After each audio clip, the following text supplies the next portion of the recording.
What's up, guys? We are back. My name is Andy Montalvo. I am a real estate agent here in Houston, Texas. And today I have a very special topic to talk about, you guys, something that a lot of you buyers forget, and that is closing costs. Let's get to it.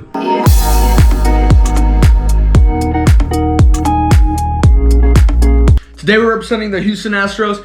Baseball season just started, so don't forget to go support the Astros at Minute Maid Park. Hey, if you go on a Tuesday, you can even take advantage of that dollar dog night. It is a great time. But enough of that. Let's get back to closing costs. A lot of buyers forget that closing costs are involved whenever you're purchasing a property. You can usually expect about 3 to 4% of the sales price to be in closing costs. So it is best for you to understand how much closing costs could be. That way you are financially prepared for when you're buying your house. Let's start with what's possibly the most expensive part of the closing costs for a buyer, which is your loan origination. Your loan origination fees can typically be about 1% of the sales price and include things like any prepaid interest, any application, processing, or underwriting fees that your lender may have for you. It is important to note that the loan origination fees are only applicable to people who are getting a loan. So if you're one of those cash buyers, you do not have to worry about these. Next up, we have appraisals. Usually, appraisals are about $450, and this is going to allow the lender to get a value for the house and see if the property is even worth the loan.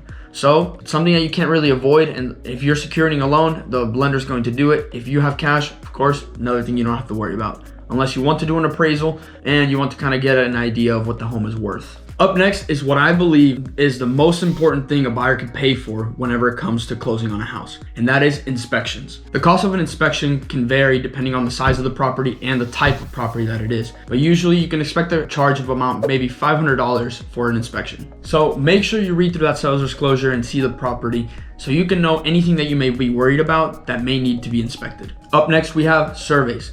Now, surveys are pretty simple. They're going to allow you, the buyer, to see the legal boundaries of your property, make sure nobody is encroaching on your property, make sure that you're not encroaching on anybody's property, and help you understand any easements that may be on your property. Surveys tend to cost about $500, so always ask the seller, see if they already have a survey on hand, because that could save you a little bit of money. Up next, we have recording fees.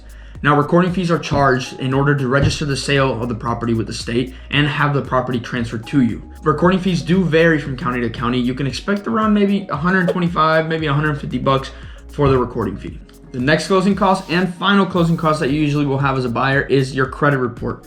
Now, your lender will run a credit report to check your credit score in order to qualify you for a loan. So you can expect maybe a $40 to $60 charge for that report. As you can see, all these closing costs can add up. So you as a buyer, you want to be prepared with enough cash to cover these costs so you don't have to scramble last minute to find extra money just to cover these things. It is good to mention that a lot of these costs can be negotiated with the seller, but take into consideration that the seller is probably paying a lot more in closing costs than you are, as they pay maybe 7 to 10% of the sales price in closing costs. Now that you have a better understanding of closing costs, you are better prepared to take that next step towards home ownership. As I tell my clients, the most important thing that comes with buying a home is understanding the cost and financial responsibility that will come with owning that home. I hope I was able to clear up any questions that you may have about closing costs, but if you still have any more questions, please comment below and I will be more than happy to answer them for you. Don't forget, you can also call, text, or email me, and I will be more than happy to talk to you and answer any questions you may have. And as always, please don't forget to hit like and subscribe, as your support means everything to me. I have a lot more videos coming your way, so stick around, and I can't wait to see you guys next time.